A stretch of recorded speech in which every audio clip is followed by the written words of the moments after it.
வண்ணங்கள் நிறைந்த இந்த உலகத்துல சிலரோட வாழ்க்கை மட்டும் ஏனோ வெற்று கேன்வாஸ் போலதான் ஆரம்பிக்குது. அப்படிதான் ஆகாஷோட வாழ்க்கையும்.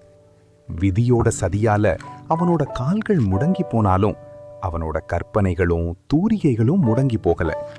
அவனோட உலகமே அந்த வண்ணங்களும் ஓவியங்களும் மட்டும்தான்.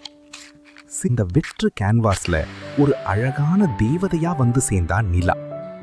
ஊர் திருவிழா கூட்டத்துல பல கடைகளை தாண்டி அவளோட கண்கள் நின்னது ஆகாஷோட ஓவியங்கள் முன்னாடிதான். ஓவியத்தை அடுத்தடுத்த சந்திப்புகள், பேச்சுகள், அந்த கிராமத்து ஆலமரத்தடி அவங்களோட காதலுக்கு சாட்சியா நின்னுச்சு. ஆகாஷோட தூரிகை நிலாவோட முகத்தை வரைய ஆரம்பிச்சப்போ அவனோட இதயம் அவளுக்காக துடிக்க தொடங்கியிருந்தது. ஆனா அவனோட மனசுக்குள்ள ஒரு ஏக்கம். நடப்பவளோடு நடக்க கூட முடியாத நமக்கு இந்த காதல் தகுதியானதா அப்படின்ற அவனோட கண்ணீரை நிலாவோட அன்பான கைகள் துடைச்சது. மழைக்காலத்துல அவங்க ஒதுங்கின அந்த சின்ன கூரை அவங்களோட காதலை இன்னும் அழகாக்குச்சு. உலகமே அவங்கள பார்த்து பரிதாபப்பட்டப்போ நிலா மட்டும்தான் ஆகாஷ ஒரு முழு மனிதனா அவனோட திறமைய மதிச்சு நேசிச்சான். அவனோட வீல்சேரே அவளுக்கு ஒரு சிம்மாசனமா தெரிஞ்சது. ஆனா நிஜ உலகம் எப்பவுமே காதலை அவ்வளோ சீக்கிரம் ஏத்துக்கிறது இல்லையே. நிலாவோட வீட்டுக்கு விஷயம் தெரிஞ்சப்போ அங்க இடி விழுந்தது. ஒரு மாற்றுத்திறனாளிக்கு என் மகளை தரமாட்டேன் அப்படின்னு அவளோட தந்தை கோவத்துல கத்துனாரு. நிலா ஒரு இருட்டு அறைக்குள்ள அடைக்கப்பட்டா. அவளோட கண்ணீர் துளிகள் ஜன்னல் வழியே வடிஞ்சிச்சு.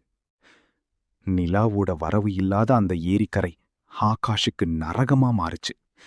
தூரிகைய பிடிக்க வேண்டிய அவனோட கைகள் சோகத்துல நடுங்குச்சு.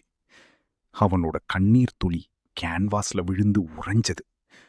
நிலாவுக்கு வேறொரு இடத்துல திருமணம் பேச ஆரம்பிச்சாங்க.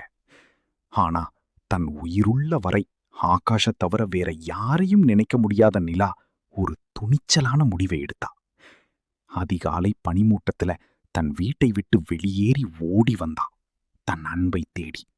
விடியற் காலையில நிலா தன் வீட்டு வாசல்ல நின்னப்போ ஆகாஷால நம்பவே முடியல.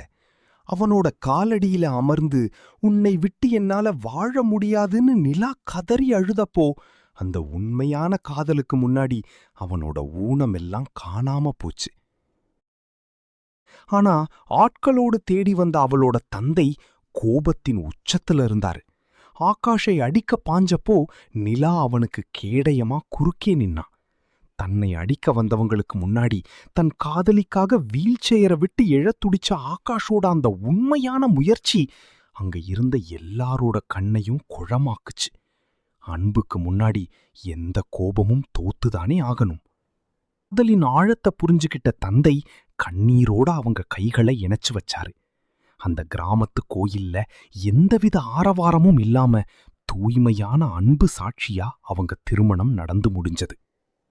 ஆகாஷ் வெறும் கிராமத்து ஓவியன் இல்ல, உலகமே கொண்டாடும் ஒரு பெரிய கலைஞர். அவனோட ஒவ்வொரு வெற்றிக்கு பின்னாலையும் அவனோட கால்களா நின்னது நிலா மட்டும்தான்.